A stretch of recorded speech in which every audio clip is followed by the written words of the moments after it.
Hi guys, welcome to another short video by Antiques Arena. My name is Walter O'Neill. This video is a little chat on car boot sales in general, but more the darker side of car boot sales. Those of you who follow my videos know I put up videos of my buys so you can see what I'm buying and what I sell.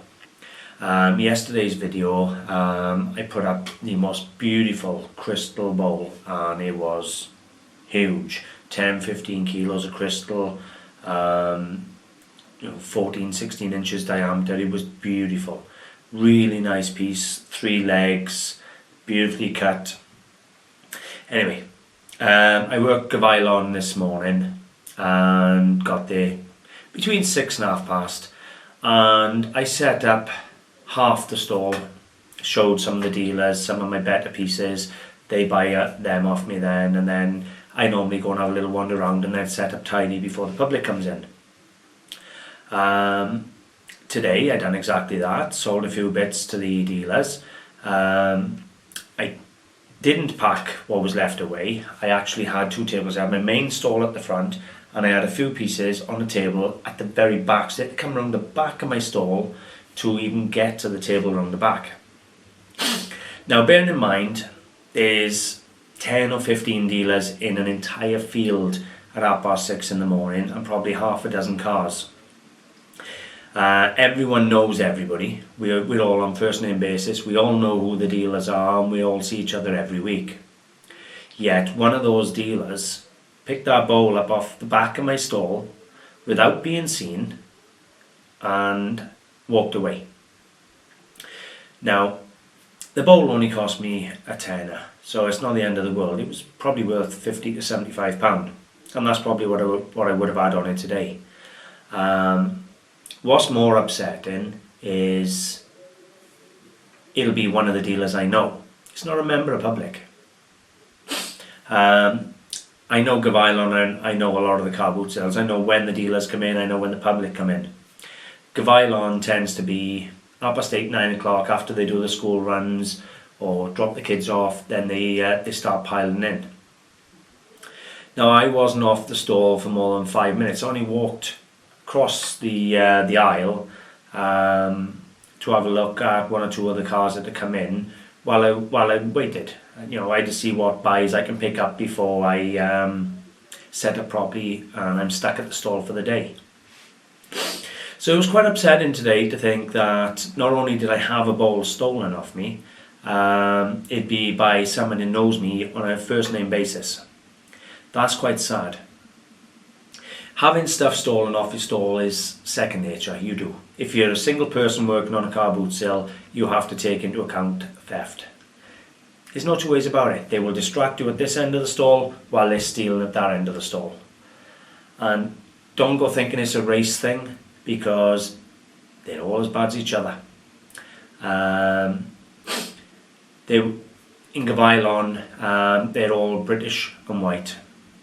There's very few foreign people in Gavilon. Like when I go to Cardiff, there's a lot of Polish and Muslim, and I get on absolutely great with them all. And you know what? I don't have stuff stolen in Cardiff. So it was quite shocking today to lose that bowl.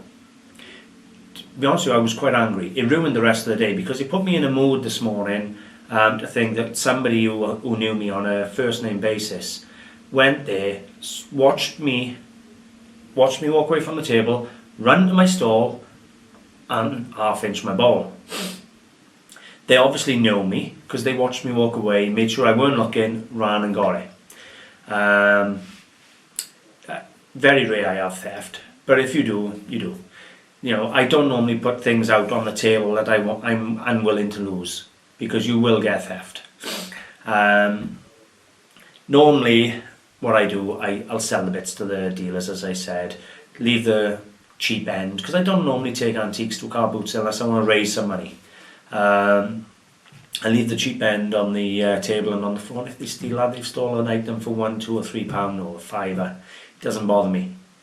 But for someone to have the gall to walk around the entire back of my stall, while I had friends setting up on the stall next to me, that's brazen. So yeah, it's a bit upsetting to think that people are stealing. Now, do you know, if you need money and you need food for your kids or you need money to pay your bills, I'll give in. But you don't need a glass bowl. It ain't a need. That's theft for lust. Um, that was nothing more than they wanted the bowl and they didn't want to pay for it, and they were having that bowl. I can give in if, do you know, I look at it, by the end of the day I'd calm down and I looked at it as maybe they needed it, maybe they're going to sell it on for money, I don't know.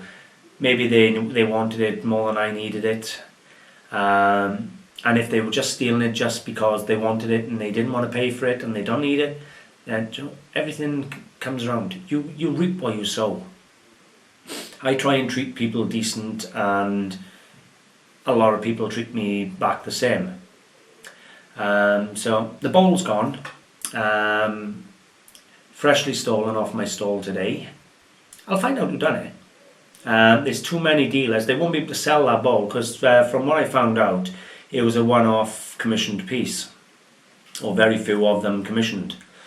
And because I've got it all videoed, I got every flaw, every little scratch on the bowl. I got the bowl fully videoed. So if any of the dealers I know or my dealer friends know see that bowl out on the market, they'll take a photo of the dealer and the bowl, come back to me who stole it. I'll probably never be able to prove it, but I can guarantee you now, if the dealers found who stole it, no one else will sell to them. None of the trade will sell to them or deal with them because they're untrustworthy. You have to be trustworthy in this business. I'll give you an example. If I take some gold down and I want to raise some money and I take some gold to the bullion boys, and they say to me how much is they, and they'll check on the scales and they'll weigh it, and then I come home happy with my money and I go down there in 3 months' time, they know if there was a piece of fake gold in there, they can give it back to me, I'll say, no problem at all, take that out of this week's. You have to have a relationship and trust. So believe me, when we find out who've done it, nobody will deal with them. It ain't worth it. And on the, talking on the side of being decent to people, another thing that's really getting up my back is, well, there's two things. First of all, what is it with people? Now, 90% of people who go to car boot sales, forget the 10% who are traders like me, who do it for a living, 90% of people who go to car boot sales go into a car boot sale because they want money.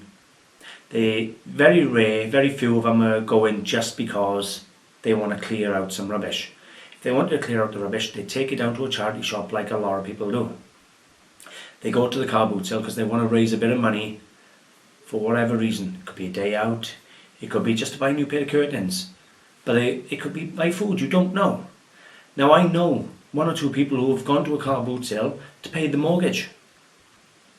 And if they're stealing off me, just think you're stealing off those people as well. But at the same time, when people who are general public put a piece of jewellery out or an antique out and they're asking a fiver, why knock them down to £2?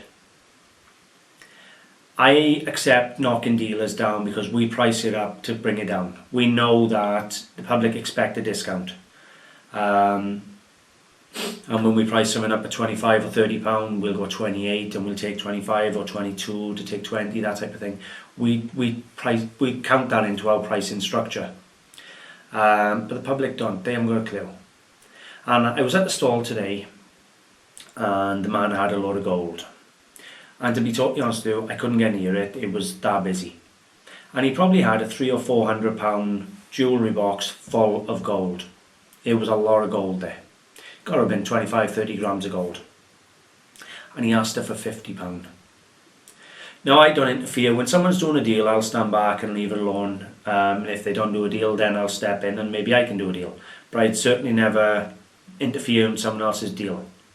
I wouldn't expect it done to me and I won't do it to them. It's yet again another one of those unspoken code things of the markets. You don't do it to your friends or to the other trade. But I watched her knock him down from £50 to 30. knowing she's going to get £300-400 for it all. Where's the fairness in that? What was wrong with her saying, do you know what, £50 a gift anyway, there you go pay your bills, go do whatever you got to do, I'm going to go away and do a dance in the car. What was wrong with that? Pay a fair price. There was a pair of candlesticks on the stall opposite me. Now they didn't know I was dealer. They didn't see me come off my stall. I walked across, they were a bit busy. I picked up the candlesticks. They said a fiver, I just handed them the fiver. I didn't knock them down. I know I'll get £45-50 for them. You've got to play fair with these people. It isn't all about robbing the item. We love the treasure hunt. We like to go out and find an item. But stealing it totally, don't agree with that. You don't know who you're robbing off, you don't know how desperate they are, and most of all, they catch you. If I'd caught you, you'd have been in serious trouble.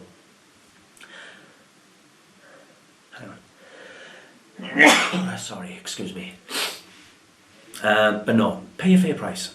If they're only asking a few quid and you know it's got a profit on it, why knock them down that extra £1 or that extra £2? It might not mean a lot to you, but to them it could be the difference between putting food on their table. So treat people fairly, guys. When you're on the markets, don't just try and rob it from for £1. They're out there. They're not there for nothing. They're not there for the benefit they're out. They stood there freezing cold, 6 o'clock in the morning, trying to make a bit of money. And when you know you're going to make a fortune on the item anyway, why knock them down?